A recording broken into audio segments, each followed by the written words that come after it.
Hello, everyone, and welcome to the fifth episode here of the Hawks Watch podcast. This is your host, James Arnold, and I am coming to you here a couple weeks before training camp begins. Really, the season is just around the corner, so from here it's kind of all systems go. It's been pretty quiet in the last month and a half. It's just kind of the doldrums of the off season. But today, just wanted to come to you and kind of set the stage for the season. I'll probably do another podcast, during preseason, but really just want to, go over, what the roster's looking like, and what the things to be excited about for this season are. So, without further ado, let's get into it.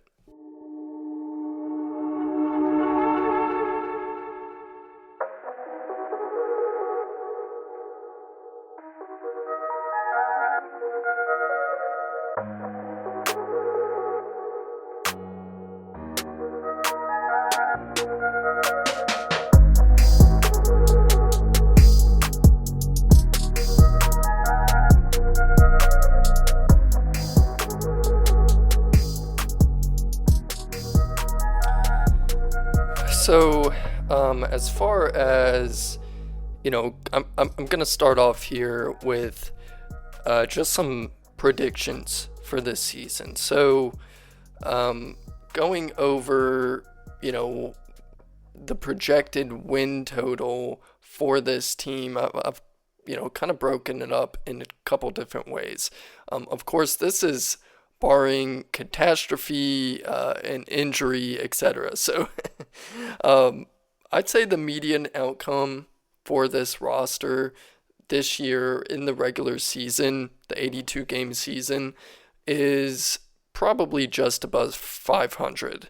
So that puts you in the low to mid 40s. It's kind of where this team has been the last, 3-4 years, or I guess 3 years, with the exception of last year, which was just injury ridden, and they were, only won 36 games. But last year was a very tough season, and so I'd expect to do a little better this year with just the better fit on the roster, the better chemistry, not having the Dejounte Trae backcourt that is, notoriously did not work on the defensive end, especially, and wasn't, as cohesive as you would have liked it to be on the offensive end. That was, kind of the only way it would have worked, is if, they were really good on offense together. Because, when you think about it, you've got two guards, around 180 pounds. Trae is, let's be generous, 6'1". Dejounte, 6'4", 6'5", maybe, but not a lot of weight. They're not stopping anyone from getting into the paint. So, okay, and I wasn't going to do this, but I just had to look it up here. We're going to look at some cold hard numbers about, Dejounte and Trae. And these are just simple, numbers from the last two seasons that we can look at as, a pointer to why Dejounte was traded. So, in the 2,779 minutes that Dejounte and Trae shared on the court the last two seasons together, their net rating was negative 2.62. So net rating is a measurement per 100 possessions that shows, the team's point differential. So what this is saying is that, per 100 possessions, if Trae and Dejounte were both on the court, in the last two seasons, per those 100 possessions, the team loses by 2.62 points on average. So negative, the other team had 2.62 more points per 100 possessions than the Hawks did. With Trae on the court, without DeJounte on the court. So this is Trae is on the court, DeJounte is off the court. This was 1,703 minutes in the last two seasons. That had a net rating of positive 2.78 per 100 possessions, right? So without DeJounte on the court, with Trae on the court, they were positive 2.78 points per 100 possessions. Again, with both of them on the court, that was negative 2.62. So that is, more than a 5-point swing per 100 possessions, which is massive. That's like, that's, going from a, lower tier team to a top, 5 seed, or so. So this is, going from a pretty bad team, maybe a 9th, 10th, 11th seed to a pretty good team, maybe 6th seed, 5th seed, 7th seed, etc. So that's a very significant jump, that 5 points per 100 possessions. That's, 100 possessions is about the proxy for a game. So, that means we're 5 points better per game, on offense and defense, right? It counts both sides of the court, with Trae on and DeJounte off in the last two seasons. With just DeJounte on, negative 1.12 points per 100 possessions, and that was 2,703 minutes. So, again, just overview. So they were better with DeJounte on and Trae off than they were with both of them on. And they were much better, much better with just Trae on and DeJounte off. So shows you a couple things, right? Trae is a different caliber of player than DeJounte. He is an offensive engine. He is one of the best advantage creators in the league. His ability to shoot it from 30 plus feet out does provide spacing and angles, passing lanes, etc. That, pretty much him and maybe, one or two other players in the league can create. So that's number one. Trae is, kind of a outlier player. He's a kind of a generational talent. I think he's a top, 25 player in the league right now. DeJounte he's just not that, which is no, disrespect to DeJounte. I think he's a great basketball player. I like him as a person as well. I think he's, an admirable guy. He's been through some hard things in his life and has responded well, and really done great with, everything that he's been through, and accomplished. So that's not any disrespect to DeJounte. It is just realizing that, look, Trae's on a different level. Clearly, they didn't work together. Those simple numbers, with very large sample sizes, kind of speak for themselves. So that just gives you an idea of why the Hawks had to make the move that they did, right? It's debated by many. I don't think it's, that debatable whether, like, the numbers just show that, look, we're better with Trae. Trae and DeJounte don't work. Their synergy is actually negative. They're both better when the other is off the court, or they can just the style that they play, they can help better when each other off the court. And again, big part of that is the defense. Neither can stop point of attack. They're both small guards. There's just not enough versatility there. And the offensive match did not fit together, right? I mean, Dejounte, again, he's a mid-range guy, likes to, he's not making quick decisions. He's taking his time, gets to the mid, usually doesn't get to the rim, kind of stops for that pull-up.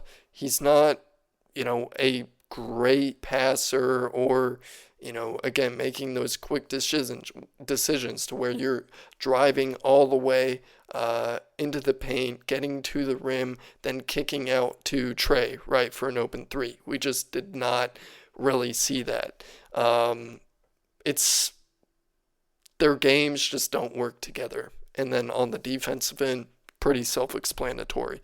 So I just wanted to go over that. I didn't plan to do that, but I just felt like I haven't gone over those numbers and talked about that as much in depth, but I think it's an important thing to realize. So that's where we are. This offseason, they made a bunch of moves, added Dyson Daniels, elite point of attack defender, has some offensive limitations right now, but again, I believe he's 21 years old right now. We have a bunch of young players. That's a theme that, played out this offseason. We have Shea, Dyson, Jalen, Okongwu, all young players. I believe Okongwu is, 23, Jalen 22, Dyson 21. Shea, I believe, is still 19. So a lot of length, young, athletic, wing type players that can fit next to Trae Young. So it's definitely interesting what they've done. They've built out a different type of roster. They saw the problems of last year, the lack of size, lack of versatility, lack of point of attack defense, all of these things that the roster just didn't fit together. And when injuries came and we didn't have Jalen, we didn't have DeAndre for an extended period of time, we didn't have a Okongwu, right? We didn't have Capella, we didn't have Trae for a good bit of it. So when we're missing those guys, we didn't have anyone that could step up. We really went into the season with 9 guys, and then the 10 through 15, and even some of the two-way guys weren't ready to play. So 10 through 15, we didn't have the depth to ask those guys to step up, and that's what led to a 36-win season, which was not where they were projected or expected to be. Again, and a lot of that was the Dejounte Trae dynamic, right? So that's where we were. They made a bunch of moves to retool this roster. They got the Lakers pick back as well. They also picked up Larry Nance, solid role player. Again, there's crunch, a big log jam at the center position. With Okongwu, Capella, and Nance, all rotational centers. So it's going to be interesting to see what happens there, right? Because with Nance, again, he is a proven, solid, rotational big. Likely a contender or a team with, a young point guard could really have some use for him. Right now, I'm thinking of the Knicks. I mean, they don't have Harkenstein anymore. They could use another center, so he could be traded to someone like the Knicks, or it could be Capella, because Nance and Okongwu fit the same type of, versatility and schematics that you can do with them, right? You can do DHO, dribble handoffs. They can play on the moves more. They can cut. Capella, on offense especially, all he can really do, right, is set screens, which he's great at, and slip those screens or roll hard to the basket. And of course, Clint provides, especially on that defensive end, just that stability with the defensive rebounding. So if they do move on from Clint, right, we're going to really need to focus on team rebounding, which is, we have better personnel for that at this point. Jalen and Okongwu, or Jalen helps Okongwu there. Dyson is a great rebounder for his, position at the 2. He's 6'8", super athletic. So, it's going to be interesting what we do rotation-wise. The logjam at center, the 2 guard, I just don't know what the lineups are going to look like or what the rotation is going to be. But I mean, there's just so many guys that deserve minutes and could play. And there is more versatility, which is a good thing, which is, kind of why I don't know what all the lineups are going to be because, compared to last year, I mean, there is just so much more versatility with lineup construction that you can do with this roster. And again, you can use the guys that are, slotted into that 10 to 15th man role, and, some of the guys on the 2 ways as well could call up. So in the event of injuries, I'm feeling better about our chances this season. I think there's a lot more versatility with this, and they'll be actually able to, put out a solid defense. There's actually a few lineups that if they need to go to for all defense, just to win a game, a defensive possession, it's the last play of the game, you're up by 1 or something like that. I mean, they could throw out a lineup of, Capella or Kongwu at center, Jalen at the 4, Hunter at the 3, Dyson at the 2, etc. So they have a lot of options with what they do with lineups this season. There's a lot more versatility. I'm not going to keep, beating the dead horse here and keep going over that, but, it's just something to be excited about, right? It's something that it's definitely going to be different than what we've seen the last few years, and I'm excited for it. So, I do want to go over here as well, just who I think the best 3 players on this team are right now. Of course, number 1 being Trae. Don't need to go too in depth there. And then Bogey. So, Bogey, which I believe he is nationally underrated. Last year, I believe he had a plus minus of, like the on-off numbers that we were looking at for Trae and Dejounte. Like, Bogey had the most drastic on-off numbers. I can't remember the exact numbers, but it was something like with Bogey off the court, net rating was -10. So that's, when he's off the court last year, Hawks were basically one of the worst teams in the league. And then with him on the court, they're actually plus 13. So, or somewhere around there. Plus 13 on his minutes, again, per 100 possessions. So that is a massive swing. I mean, those numbers, that statistic is pretty insane. I wish I had the exacts for you here, but that is, it's 10 point something and on the negative side, and around 12, 13 on the positive side. Either way, it's a crazy swing. That means, when he's off, Hawks were basically one of the worst teams in the league, and when he's on, they were basically one of the best. They're like Boston Celtics level when he was on the court last year. So I think that just speaks to how impactful his spacing and shooting is, and his dynamic. He is a truly elite offensive player. Probably one of the best shooters in the league. I mean, he's the best shooter on the team. In my opinion,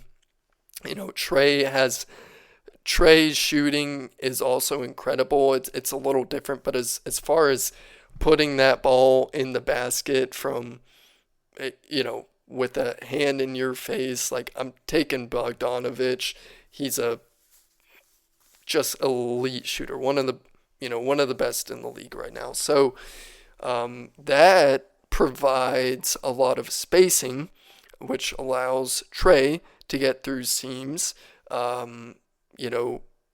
Increases what he can do with the ball. He's able to get to the rim. Defenders can't, close in on the lane as easily. They have to stay more connected to Bogey because they are scared of him, quite frankly.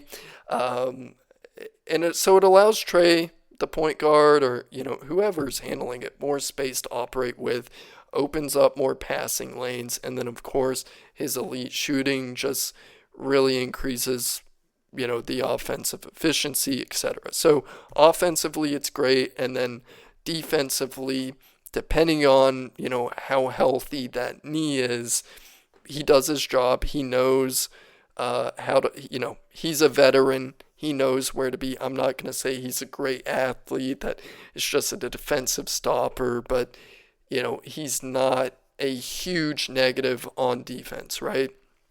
And the dynamic with him and Trae, unlike Dejounte and Trae on offense, is so good that, any negative deficiencies between the two really don't matter at that point.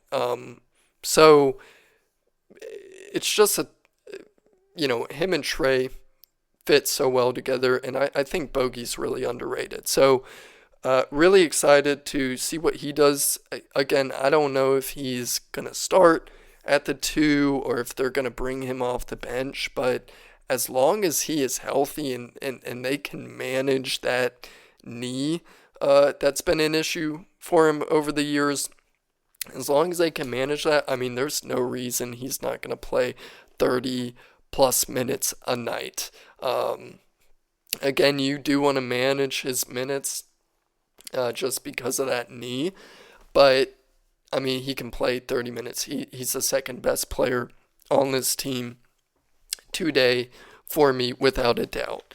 Now, he could be surpassed by Jalen at some point this season. I mean, if Jalen had a good breakout year last year, but as they up his usage, and we'll see what he's able to do. Also, Jalen is a player that is seriously elite in transition. I mean, his athleticism and skill, dribbling, and passing ability just makes him deadly, LeBron-like in transition. So with the defense stepping up this year, presumably with Dyson, especially at the point of attack, and creating.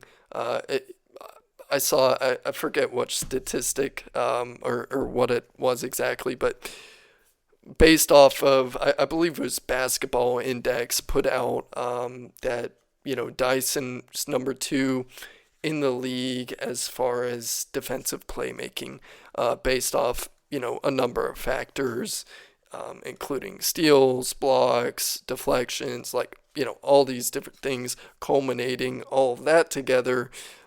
They said, defensive playmaking wise, he's number 2 in the league.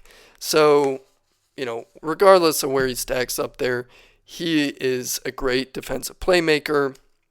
Jalen has that in him as well. We'll see how Shea is able to stack up on the defensive end this year and how he does, but I do expect more, solid defense and defensive playmaking that will allow this team to get out in transition, which is a place that, Dyson excels at as well. So, it'll be interesting to see what, Dyson and Jalen can cook up on defense, and how that can lead to easy offense for them as well in transition. So that's something I'm looking for. Jalen, again, I think right now, today, he is the third best player on the team, but certainly could surpass Bogey during the season based on, if he's putting up all-star numbers and he is, becomes more consistent and a real impact player, night in and night out, he could surpass Bogey. So it doesn't really matter, but right now, I have Trae, Bogey, Jalen, and there's a lot to be excited about. So I'm probably going to stop there for today, but really just wanted to, set the landscape of the season, see where we've been, what they've gone through this off season, and kind of set the stage for next season. I will probably be back during preseason to do an episode based on what we see there. And before get out of here, I'll mention a couple dates. So Media Day for the Hawks is going to be September 30th. So that is just in a couple weeks here. Should be some interesting content to look into there, based on, what all the players say, what the coaches say. I don't think Quinn or, Landry Fields are going to divulge their secrets or anything, like that. But it's always, especially after a couple months of just, not much movement, it'll be good to have some content there. So September 30th is Media Day. Check that out. Check out that content when it comes out. I'm sure there will be things of interest there. Training camp starts 2 days later, October 1st through the 3rd. They'll do 3 days at the UGA campus. Kind of a nice little getaway for them, do some team building, be out of Atlanta for a little bit, and go, to training camp at UGA, which is something that, they have done in the past. Preseason starts on October 8th versus the Pacers. I will actually be at that game, and really looking forward to seeing the first, action of these young guys getting on the court and see, how it starts to gel together. I would imagine that, with all the movement this offseason, that, real guys, are going to be playing, some decent minutes, at least in that first game or first couple games. I don't expect, Trae to be playing 30 minutes a night during the preseason or anything like that, right? But as far as seeing, Shea, Dyson, guys like that, I'm hoping to see, a good amount from them. So we'll see what happens, but preseason does start October 8th, and then the first game of the season is going to be October 23rd versus the Nets. I will also be at that game. But that should be, the Nets project to be terrible, so should start off with a nice, easy home win for the first game of the season. We'll see what happens. Nothing in the NBA is ever guaranteed, but we'll see how they do there. And I will probably be back preseason or after Media Day, something like that, in the next month, and then the season will kick off. So super excited to see what happens, and see how this season goes. I mean, it'll be definitely interesting. Last year was a rough season, and so I'm just excited for, kind of a new leaf turned here with this roster and how the organization is, developing players, and really seems like they're trying to build out a culture. They talk about Hawks DNA, bunch of corporate speak there, but I mean, it's used, right, as a tool to, build out the roster with guys that you want, right? High character, make sure that the guys have work ethic. No one, gets excuses or a pass on anything. Like, they're with Quinn's system and, with the G League there. I mean, they have a bunch of guys there, that have already come up playing in that system now. Everyone's going to be required to,